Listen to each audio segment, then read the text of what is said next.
A short meditation on the Sacred Heart, taken from The Heart of the King by a Sister of Mercy. Heart of Jesus, the source of grace. My son, grace is necessary at all times, but especially in these days when everything seems to be united in an effort to draw souls away from me. My Sacred Heart is the source of grace, and from its depths flow two rivers. One issues from my right hand, and in that stream are those graces which are given to all. The grace of creation and sanctifying grace. The one that comes forth from the left hand contains actual graces, and especially the grace of vocation. When I find a soul filled with love for me, I unite these two streams, and a flood of grace strengthens her. Such were the favors I showered upon my saints. Oh, that there were many who would strive after holiness.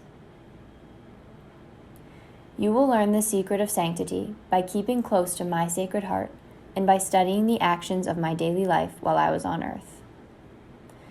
Fidelity and courage are required to press forward day by day in my footsteps. My divine heart is longing for souls who would seek to learn the secret of the saints. Will you, my son, respond to the cravings of my love and be loyal and faithful in your efforts to become a saint? Today my heart whispers to your soul, will you be my saint?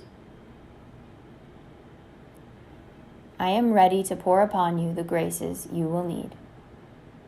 Will you be generous in my service?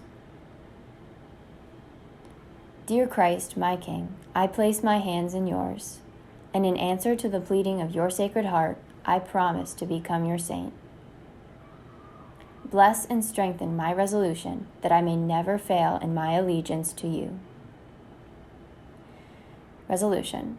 Promise the aching heart of Christ many times today that you will be his saint. Aspiration. Heart of Jesus, source of grace, make me a saint. Example. The heavy door of the great cathedral was pushed slowly open, and two little children, carrying a large market basket, came up the aisle. Teresa, age 6, instructed Joan, who was not yet 4, how to genuflect. They then went to the shrine of the Sacred Heart, and having deposited their basket, knelt in prayer. Thinking they were alone in the church, they prayed aloud. Teresa spoke first. Dear Sacred Heart, Mother has nothing to give us to eat, and we are hungry. Will you please put something in our basket? Little Joan added, Please do, Jesus. I am hungry too. The children knelt still for a few minutes, which seemed a very long time for them. As the Sacred Heart did not appear to listen to their request, they began to grow restless.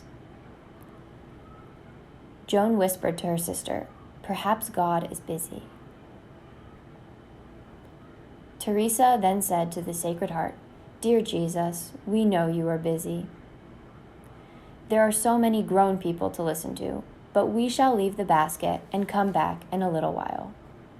Wafting a kiss to the friend of little children, they left the church. A woman, unperceived by the little ones, had been kneeling behind a pillar. When they had gone, she hurried out and, going to the nearest store, purchased some necessary food and returned in time to place her parcels in the basket before the children re-entered the church. Quickly the little ones hurried up the aisle and saw that their prayer had been answered. Joan wanted to examine the contents of the basket, but Teresa said it would not be polite to God. We must thank Jesus for his presence, said Teresa. Thank you, dear Sacred Heart, for being so good to us, was the prayer that reached the heart of God. Joan added, Thank you, Jesus. I love you as big as the church. Another kiss was wafted to Jesus, and the children, half dragging the heavy basket, left the cathedral. Their kind benefactress followed and offered to drive the little ones home. Directed by Teresa, they soon reached their destination. Joan ran quickly to Mother to tell her how the dear God had answered their prayer. The visitor explained to Mrs. Jones what had happened. Then the mother told of her distress. Although she was a first-class dressmaker, she was unable to obtain employment. "Do you understand millinery?" asked the visitor. "I have had experience in that work," was the reply. "Surely the heart of Jesus has been good to us both today," continued the stranger. "I am the owner of a dry goods store, and the head of the millinery department is leaving tomorrow. I was at a loss as to where to find a substitute, so I went to ask the heart of Jesus to guide me to a trustworthy person. He has allowed me to answer for him the prayers of your children, and by doing so, has also granted my request." Mrs. Jones turned to a picture of the Sacred Heart before which a little lamp was burning. She softly whispered, "Sacred Heart of Jesus, I shall never fail and trust again. Most Sacred Heart of Jesus, have mercy on us."